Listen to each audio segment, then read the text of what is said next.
গছ গছৰ দৰে ওখ হ'ব খোজা ল'ৰাটো আজি আমাৰ আকাশৰ আটাইতকৈ উজ্জ্বল তৰাটো। এন্ধাৰ হ'ব নোখোজা ল'ৰাটোৰ চিকপিকনিত সৰে আমাৰ এন্ধাৰ ৰাতিৰ প্ৰতিটো পোহৰ। বেলিৰ দৰে পোহৰ পোহৰ মানুহজনৰ তাপত সৰে আমাৰ ঘাম শুকাই মনৰ ঘাম। দৰে তোমাৰ নেলি কথাৰ দৰে বকুল বনৰ সুবাস জাগে বকুল বনৰ সুবাস জাগে তোমাৰ নেলি কথাৰ দৰে সপোন ৰাতি অকল সৰে বকুল বনৰ সুবাস জাগে তোমাৰ নেলি কথাৰ দৰে।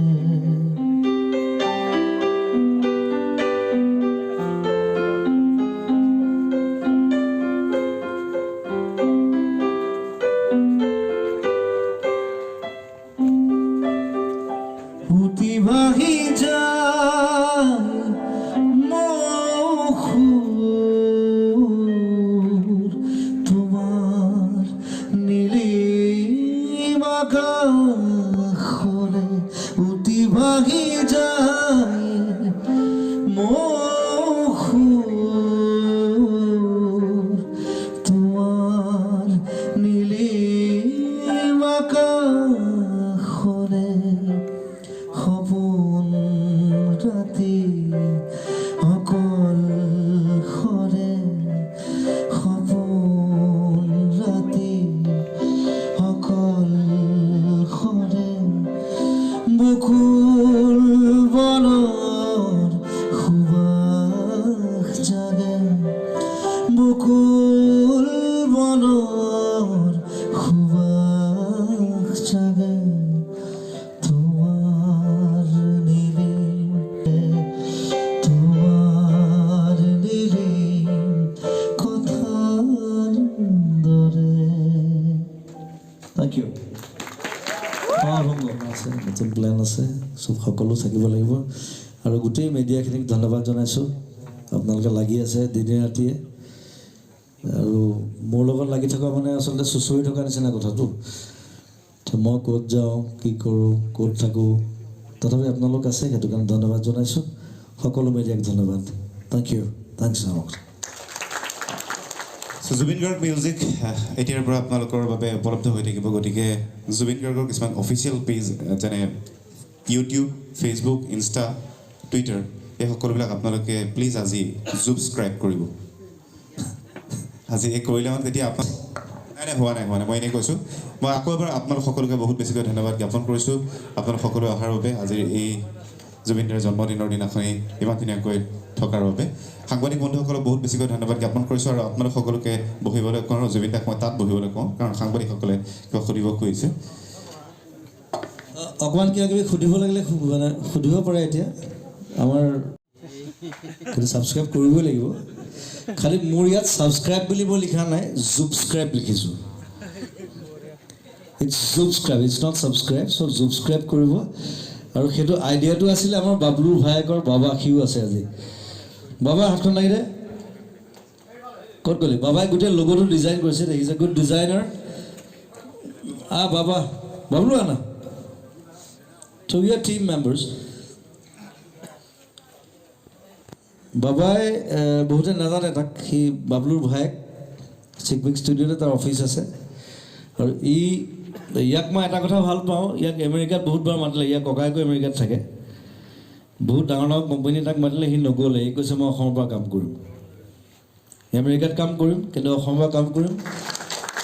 আৰু আমেৰিকা এতিয়া সেই 3টামান ডাঙৰ ডাঙৰ কোম্পানী। গতিকে ষ্টৰি লাইনটো এইটো, দিছ ইজ দ্য ষ্টৰি।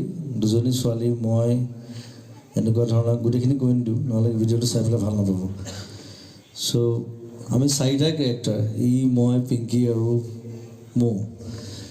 চ' এই 4টা কেৰেক্টাৰ এটা ষ্টৰি এটা জাৰ্ণি, লাইফৰ এটা জাৰ্ণি। আৰু মই এটা কথা ভাবিলোঁ যে মই যেতিয়া বম্বেৰ পৰা বেমাৰ হৈ পেলাই ঘূৰি আহিছোঁ হস্পিটেলৰ পৰা 3 মাহ থাকি, চ' হঠাৎ মই ভাবিলোঁ যে মই এই গানটোত এটা বেমাৰী কেৰেক্টাৰ কৰোঁ। চ' গোটেইখিনি টিজাৰ দেখুৱাই নিদিওঁ, তেতিয়া মজাটো নাথাকিব। চ' সেইধৰণে গোটেই কনচেপ্টটো শচীনক যেতিয়া দিলোঁ, সি ধুনীয়াকৈ সজাই ল'লে আৰু বৰ ধুনীয়াকৈ কৰিছে। আৰু he is wonderful, one of the best choreographers, song designers বুলি কওঁ আচলতে, ছং ডিজাইনাৰ্ছ আমাৰ নতুন প্ৰজন্মৰ। চ' সেইধৰণে গানটো কৰা হ'ল। তাৰপিছত মোক চবেই সুধি থাকে গানটো কিয় ৰিলিজ নিদিয়ে, কিয় ৰিলিজ নিদিয়ে, কিয় ৰিলিজ নিদিয়ে, সদায় মেছেজ আহে ধীৰ। তো মই ৰাইট টাইমটোৰ কাৰণে ৰৈ থাকোঁ সদায়। আচলতে মই খৰখেদাই ভাল নাপাওঁ।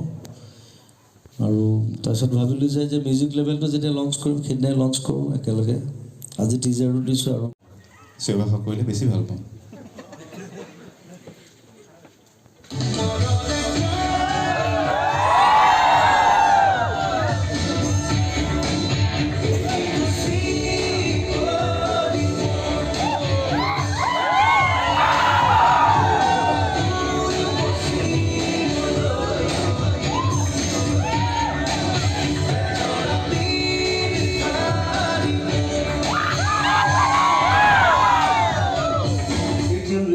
মিউজিক আৰু ছাবস্ক্ৰাইবিং 24 তাৰিখে 24 নৱেম্বৰ লগ পাই আছোঁ নতুন গান লৈ মই আপোনাৰ কৰিবলৈ।